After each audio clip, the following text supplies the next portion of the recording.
Hello everyone, welcome and welcome back to the Product Marketing Festival in APAC. With product marketing experts from Singapore, Australia, China mainland, Hong Kong, Malaysia, India, and many other regions. We'll be covering all product marketing aspects from sales enablement, go-to-market strategy, to customer onboarding, positioning, and messaging. We got them all. You are guaranteed to walk away with tons of new ideas and strategies to take your product to the next level. I would also like to take this chance to say a big thank you to all festival speakers. We cannot make this without you. Also, thanks for the support from iClick Interactive. Their presentation, Discover the Secret to Adapting Data-Driven Marketing in China, is scheduled at day 1 afternoon, 3:30 Singapore time.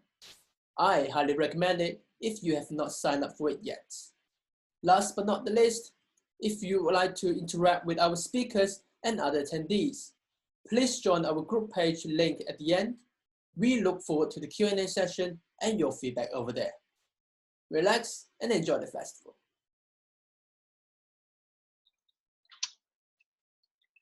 All right, I think we're ready to go. Hello, I hope everyone is staying safe and healthy. My name is Paul Washakan. My friends and colleagues call me Sasha. I'm the Director of Product Marketing at a healthcare technology startup called Sapari.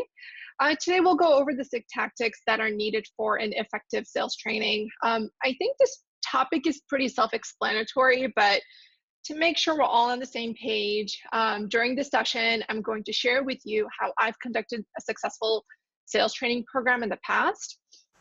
When I first started doing sales training, probably like the most of you, I didn't have a roadmap, I didn't have a guide, or even a group of people who were interested in participating. So it was kind of difficult. So I want to talk about how we can overcome these hurdles, because as we know, sales training is a big deal for any organization, big or small, old or new, nonprofit, for-profit. I think that if any organization wants to grow, having a strong sales training program for all associates is quite the game changer. No matter what field you're in, businesses are constantly evolving, and it's tied to the changing demands of people.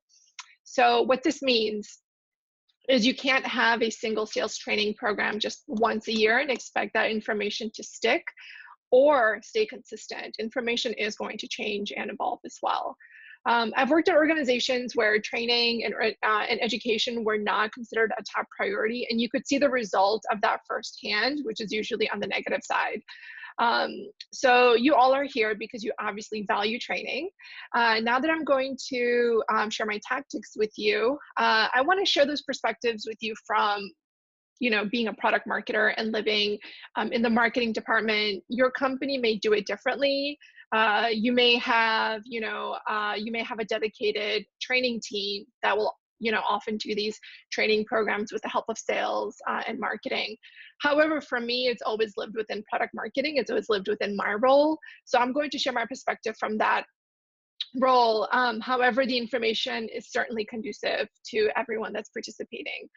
So let's jump right in. A little bit about me is I've spent the last 10 years or so working in healthcare.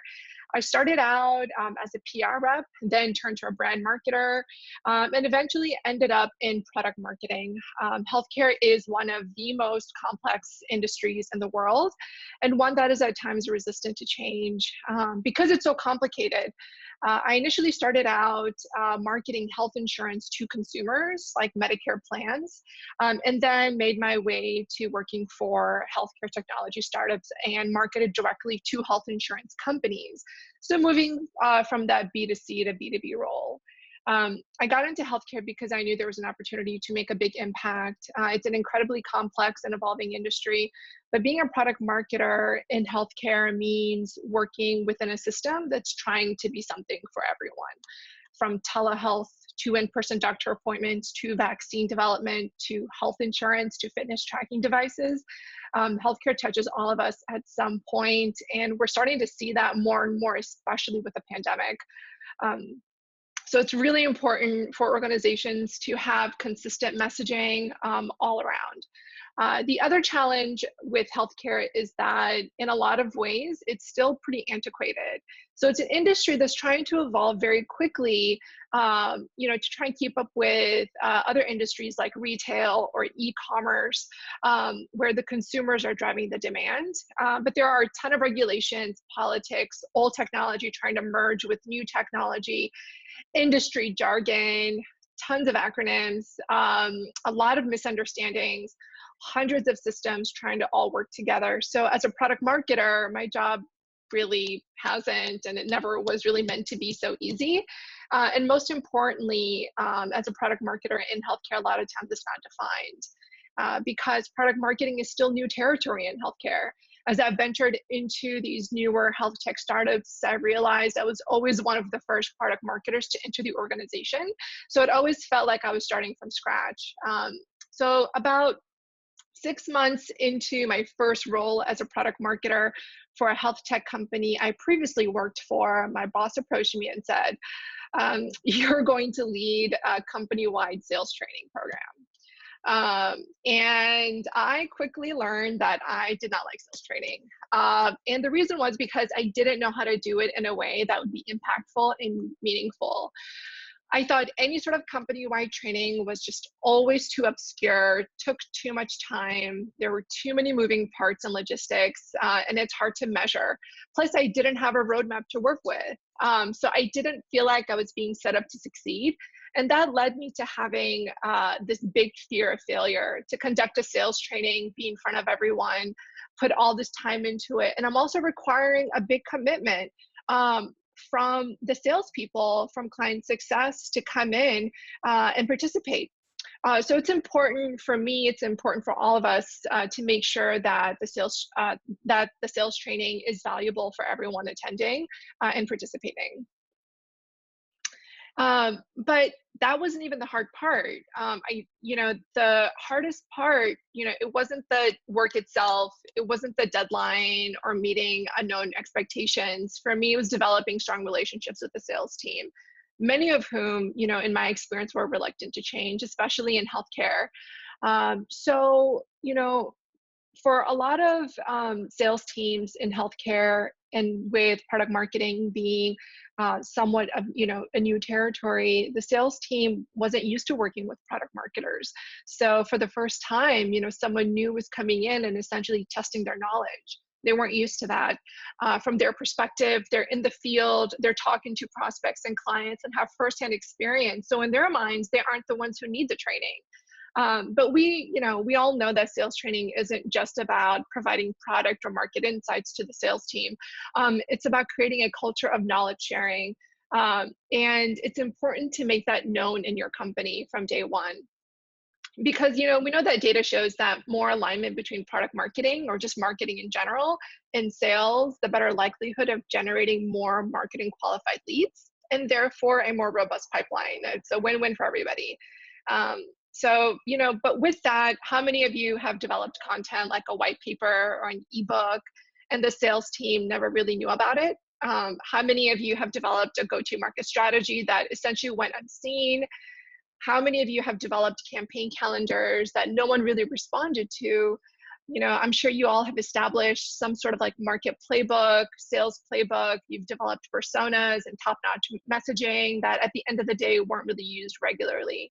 And I can tell you right now, it's not because you didn't do a good job. I'm sure the work is fantastic. Usually it's because the implementation of the knowledge sharing wasn't strong enough. So unless there's clear alignment and pure knowledge sharing, the cycle of that division will just continue. So here I was tasked with helping the sales team who didn't want my help in the first place. I needed to help them sell better and faster and encourage them to become more informed representatives of the company. However, I didn't really have the tools or the guidance to do so. So I felt a bit lost. I felt overwhelmed, and at times I felt a little bit underappreciated. But that didn't really stop me. I did what everyone does. So here I am. I have to present and create a sales training program. The first thing I did, like what anyone would do, is I started Googling, and I just found a bunch of basic tips Some of it was good, but mostly content for the sake of content. I came across tips that were focused on concepts, not actual tactics. So as a product marketer, I'm not trying to live in the clouds, right? I need tangible information that I can hold on to and implement today. I don't need insights into, basic information that's like know your audience or have the right mindset or leverage technology or have engaging content and making sure that your training aligns with your sales strategy. To me, those are all big does. These things are all table stakes and should already be part of any good business strategy moving forward. So again, that's not really what I was looking for. But I did, still, I read every blog, almost every article, and there just wasn't one single solution that could offer what I needed. So I created my own solution. And I just want to make it clear, like, I'm not here to share with you like general ideas on how to implement and run an effective sales training program. I want to share with you actual tactics that you can start implementing now.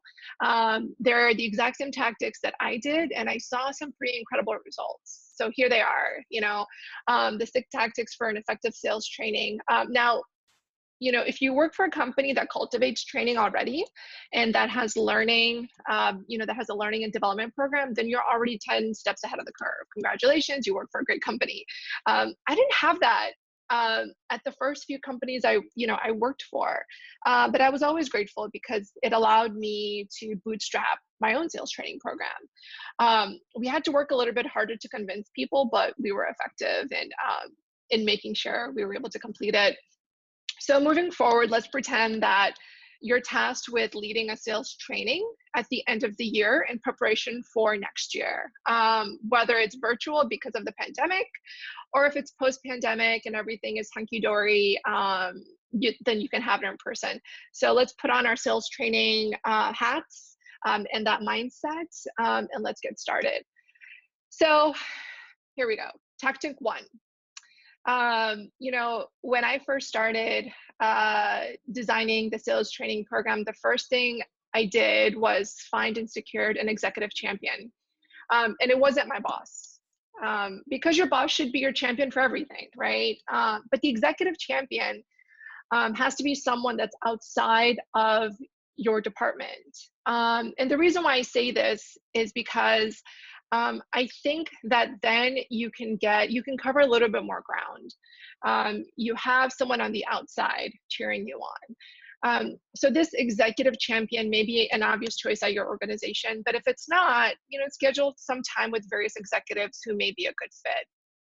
This may be, someone who's your chief revenue officer, your head of product, maybe the CEO or VP of biz dev. Once you found someone who you think would be invested enough to be the champion for the sales training, get them officially on board by setting up a proposal meeting to kick off the official implementation of the sales training. So, let's say you found someone, they're a great fit. Now, it's not just about them cheering you on. It's about them also being a little bit more invested than that. And also get them excited. So there are a couple of things you can do to do that. So when you set up that meeting with them to give them an outline of what's going to happen, come prepared with the full proposal. This is not a brainstorming session. I want to clarify that. You should never have a brainstorming session with an executive. You should have already done that with your boss and your team. Do not waste an executive's time with unvetted idea. That's because you're going to think you're not that invested yourself. So, however, if you go in with your proposal of the sales training and they want to rejig and discuss a few things, then by all means, definitely brainstorm. But you should have somewhat of a solid idea going in. And then also show commitment. Hopefully you've had conversations with your boss and you're able to dedicate a good chunk of your time to the sales training. Now, if you're 4 or 5 months out, obviously you're not going to go in and dedicate 100% of your time unless that is your full-time job and you work at a massive organization. As you get closer and closer, just be sure that you're able to dedicate more and more time so you can make sure that it goes without a hitch. The other thing is like, to your executive sponsor or to your executive champion, show excitement. You know, product has their NPS score, sales have their quotas, product marketers, we have our demand generation and our sales enablement. The cool thing about sales training is that if you do it right, you can measure its success rate, and that's worth getting excited about. Also, people are investing their time.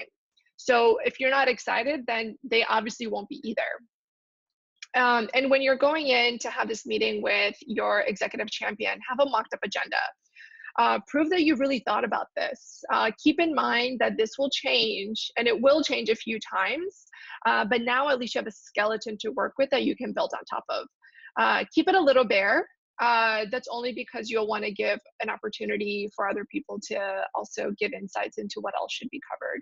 You know, but you'll have things on the agenda like the kickoff, the introduction, just general company updates, and then also lay out how much time you'll spend training. You know, maybe it's certain products, or it's certain messaging, or maybe certain departments.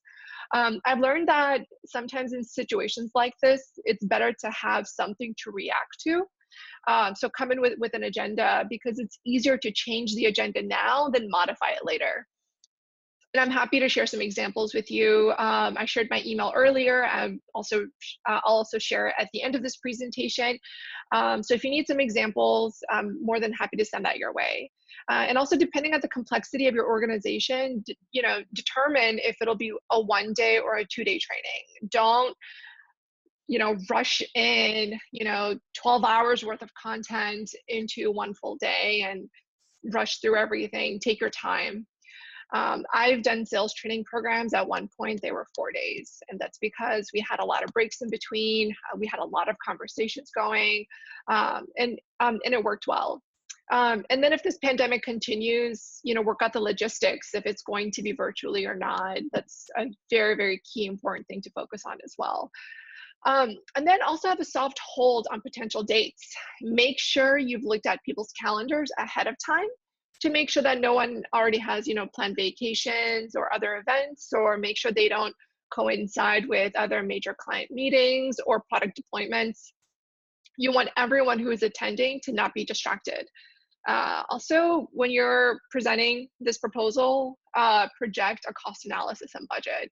Calculate how much this is going to cost the company to have sales training. If it's post-pandemic, you know, things like travel and accommodation for your entire sales team could get quite expensive. So you'll want to determine the pros and cons of that ahead of time.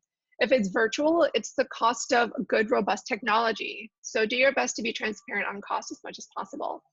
And then finally, just announce it. You know, once you have approval, craft an announcement email and have your champion send it.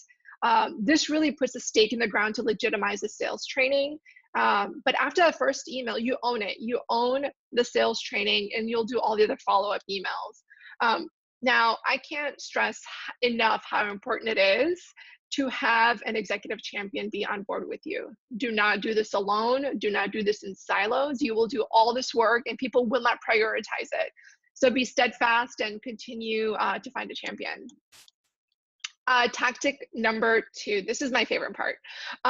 Give the training a brand, give it a logo and its own name, while making sure it still aligns with your company brand. You know, it might sound silly, but having little things like, you know, branded stickers or notepads or pens or bags with a brand, this way your team feels like they're attending a real event, not just another elongated meeting. It makes them feel like they're a part of something. When they see the thought that's been put behind this training, they will be so invested. In my previous job, we had custom made balloons, and I know that's such a small little thing, but when the sales team came, they were so excited. We had this excellent, amazing personalized video that we made to get people excited. And it really did work. I think it worked really well, and I think it can work really well for you. If you work with a designer, have them create something custom for the logo and for the brand. But if you're limited on resources, grab and download some compelling stock and some icons, some bootstrap a logo yourself. I did that and it worked great. It just really depends on your company and department makeup and how much, resources and time you have. But the point is that you have options. Tactic 3, conduct a pre-training survey. So to understand people's strengths and weaknesses, do not guess what your sales team needs to learn, and do not put in all this time and energy into something that may not be effective. Do this at least 1 month to 6 weeks out so that you can prepare on gathering the content and securing the agenda. Your time is precious too. So make the survey mandatory for for those attending the training. It benefits you and your sales team. I can't stress enough how important it is to make it mandatory. For me, I was just bugging people until they finally responded. I think one person specifically, I sent them 8 emails, but it's worth it. It benefits you in the long run. And in a survey, be specific about the questions you ask. Like, for example, directly ask what people need more training on. Be very specific. Ask them what their expertise level is on each product or company overall. If you have one product, maybe it's about features. How strongly, what is their knowledge base? How much do they know about a certain features? So when I say get specific, get granular, for example, ask questions like, on a scale of 1 to 10, how confident are you about telling the company's story? Or on a scale of 1 to 10, how well do you think you can demonstrate a demo? So things like that really help you understand where your sales team is at. And that's also going to help you determine that maybe you need to have certain breakout sessions, based on people's knowledge and what they already know. You may have some newer folks that may not know as much. So maybe you want to team certain people up during the sales training as well. And then also include questions about their learning preferences. You may not be able to accommodate everyone, but at least you can get an idea and you can certainly try and do the best you can. Tactic 4, find your comrades and assign them roles. Do not do this yourself. This is a huge undertaking. In some instances, depending on the size of your company, it's really like a whole other conference. Share the love, spread the work. You should really be focused on facilitating and making sure the content, presentations, and learnings are on track. Now to help you, make sure you have the following roles covered. This is what I did, and it worked really well. We had a dedicated event coordinator. This is someone who's already, like on the marketing team, and this is something that they do for a living. So I was able to snag, some of their time to help me out with this. They run the logistics of the event. This is not a meeting, so have someone dedicated to cover all the other things that you may not necessarily be able to get to. If you need someone to kick off the training, I recommend the executive champion to do that. This is usually, the executive champion, like I said earlier, but, they give an opening speech. They tell them, they let everyone know why it's important, what this means for the company, all the great things the companies are already doing. So really, again, puts a stake in the ground. Also have a note taker to keep track of conversations and follow-ups. Also, don't own all the presentations or the teachings. I tried to do that and it did not go very well. I became incredibly overwhelmed. And then I realized, well, we have a bunch of product managers who know the products inside and out. So I just had them present their respective products. Have the product teams teach the intricacies of the product. You should be there to fill in the gaps and talk about messaging in case anyone has questions. For example, there may be a term that's being used for a feature internally, and that's what the product manager is using, but maybe that's not the term you're using out in the market. So make sure you're there for that and that you can step in for those things. Ask 1 or 2 people on the sales team to do some trainings also. This can be someone who's a veteran, who's been around a long time, and someone who's really great at doing presentations, or maybe they're one of your top performers. So give them some spotlight. The point is that people generally want to be a part of these trainings. They don't want to just sit back and listen. They do want to participate. So certainly take advantage of that. Tactic 5. All right. So you want to measure the success and quiz your attendees again after. So the training has happened. There's all this learning that's happened. Now, the following day, or you could even do it immediately right after that evening. You can send out an email, but put a timeline on it. Ask your attendees, what are their top learnings and what are they walking away with? Go back to the original quiz and ask a few of the same questions. Like, what is their expertise level now? Now that they've done the training, ask some of those exact same questions. Has their confidence level gone up in a certain product on a scale of 1 to 10? Now, how do you feel about a certain product and doing a demo? Also ask them some open-ended questions. What else do they have questions on? What was their favorite part? What did they find most engaging? And then have them rate each of the sessions as well. And then also ask how you can improve and do better next time. So you'll want to take those results and compare it to the results from the first quiz. And then you can analyze where people feel like they've improved. Now you have comparable data, which is also important for your sales training strategy moving forward. All right, so according to Aberdeen, less than half of companies provide post-training reinforcement, but organizations who used post-training reinforcement see 34% more first-year sales reps achieve quota. So here, we have tactic 6, which is to go beyond the one-time sales training. So you can essentially, the content's already been done, right? You can essentially take that training and convert them into a video series. The content's done, and you've learned what needs to be optimized. And this is a big deal because when we don't reinforce a training, we assume everyone understands everything and boom, we're set for the next year. And that's simply not true. Once is not enough. So if you've already done all this work, keep the energy going. Package the training up and make it available online. Securely, of course, depending on, your company protocol. We've all become experts at Zoom. So recording ourselves, it doesn't have to be a big lift anymore. In fact, I think we're becoming more and more used to some of these online webinar trainings anyway. Offer, monthly 1-hour micro training sessions. If anyone has questions, leave an hour on your calendar available each month that's dedicated, and you can leave it open, and sales team who have questions can come in as they please. And then it also keeps you on your toes because now you have a dedicated time frame where you need to go back and also make sure that you're aligned with the product team as well. You can even use the video series for onboarding on day 1. It's so valuable to having a robust and well-educated staff just beyond the sales team. So if the content's already done, the video's already done, and it's available for everyone at the company to view, it's only going to improve your sales team and your company overall. So, while I've shared the 6 tactics for an effective sales training program, here are some general tips to help you even more. Number 1, I know this may be a little bit vague, but let things be.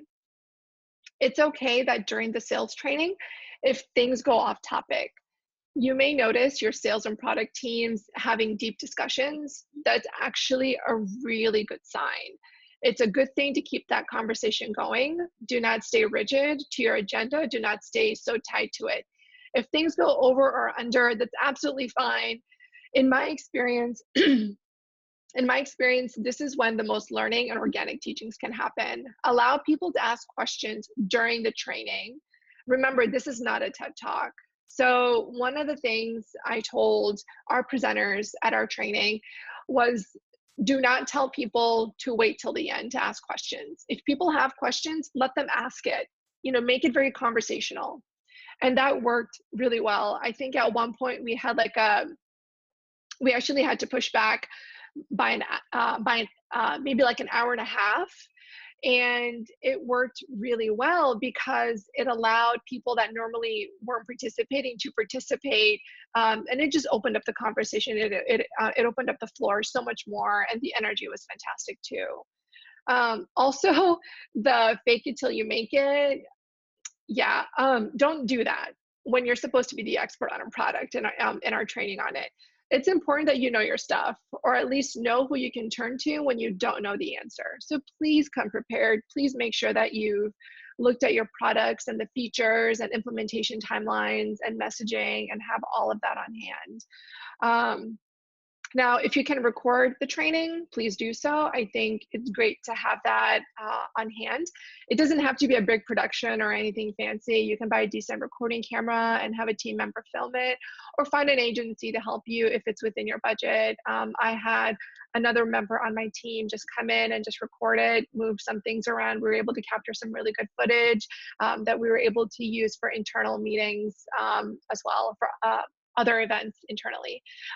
If your company participates in annual awards, this may be the right time to do it. Use this. The entire sales team is already together. Everyone's already in the right mindset. However, I recommend that you as a product marketer, or you as someone who is managing the sales training, I recommend that you not lead any award shows or any post-sales training events. Sales should really own this. Your job is to just provide the space and time to allow it to happen. If it's an in-person sales training, keep people off their phones with, table accoutrements like putty or coloring books or Rubik's cubes. People get fidgety, so keep them occupied. Keep them from being on their phone with something that's on the table, so they're still able to listen and participate without being too distracted. And still remember, it's still a working day, and people get anxious and may not listen if they've gone several hours without checking their email. So provide sufficient breaks. Allow people to check their email when you've allowed the space for it, where they can go out and do that. Also, goes without saying, always have coffee and tea so people stay awake and they also feel like they've been taken care of. So that's all I have for today. Thank you everyone for tuning in. I hope you found this session to be helpful. My name is Sasha, and if you have any questions, please reach out. My email is skhan@zipari.com. Thank you and stay safe. Have a good one. Bye-bye.